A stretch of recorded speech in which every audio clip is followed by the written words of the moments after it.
बिस्मिल्लाहिर्रहमानिर्रहीम। कुर्बानी के तरीके इस्लामी क्या हैं, आइएगा मैं बतलाती हूँ। नंबर 1, नियत करना।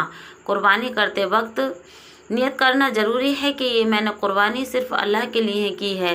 नंबर 2, ज़िबह करने के औजार यानी छुरी धारदार और तेज़ हो ताकि जानवर को तकलीफ़ ना दे। नंबर 3, जानवर की हालत ज़िबह करने से पहले उसे पानी पिलाएं, उसे अच्छा और सुकून इत्मीनान फ़ील कराएं। नंबर 4, कुर्बानी से पहले कुरान की दुआ पढ़ना ज़रूरी है।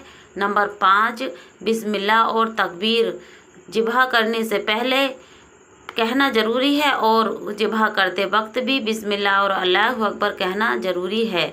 नंबर 6, किबले की रुख उसका मुंह करना जानवर का ज़रूरी है, इसलिए इन बातों का ध्यान रखें। और जानवर में कुछ खसलतें हों तो उनकी कुर्बानी नहीं होती, आइएगा मैं बतलाती हूँ। नंबर 1, उसका कान कटा हुआ ना हो, उसकी दुम कटी हुई ना हो और उसके सींग कटा या उखड़ा हुआ ना हो, कान कटा हुआ ना हो और वो काना ना हो।